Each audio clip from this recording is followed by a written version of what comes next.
Jason web token. बहुत लोगों को लगता है ये कोई इंक्रिप्शन मैकेनिज्म है, बट ऐसा नहीं है।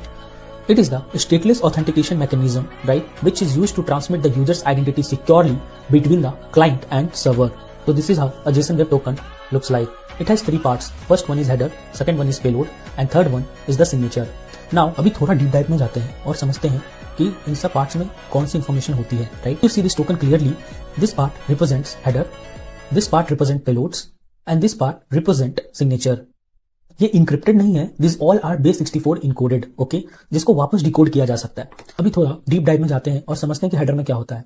So header consist of the algorithm which is used to sign the token, okay, and second the type of the token. So here the algorithm used is HS256, right, which is very common algorithm. अब अगर हम payload की बात करें तो payload में basically users का information होता है, right, like who you are and what action you can perform, right. So यहाँ पे आपके सब्जेक्ट होते हैं जिसमें कि यूजर आईडी या फिर यूजर का नेम जाता है, फिर what kind of access user has, right, whether user has the admin access और इट्स यूजर एक्सेस, राइट, और at what time the token has been issued, right, so that time stamp is there. In few cases the expiry is also there, right, like at what time this token is going to expire. So this is also part of your payload.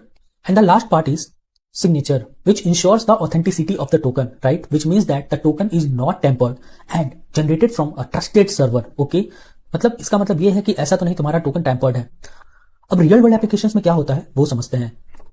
As soon as client sends the request to the server, right, and pass the JWT token in the authorization header, what server do?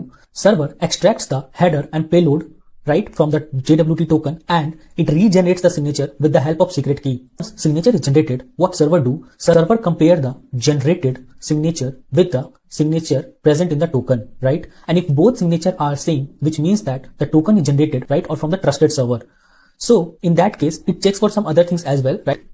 Once this validation is complete, like the token is not expired, right, based on the expiry timestamp, and if it finds out that this token is valid and not expired, then it allows the request, right? Else, what it do? It throw an error with the HTTP status code 401, which says unauthorized, right? So this is how JWT token is being used in the real world applications.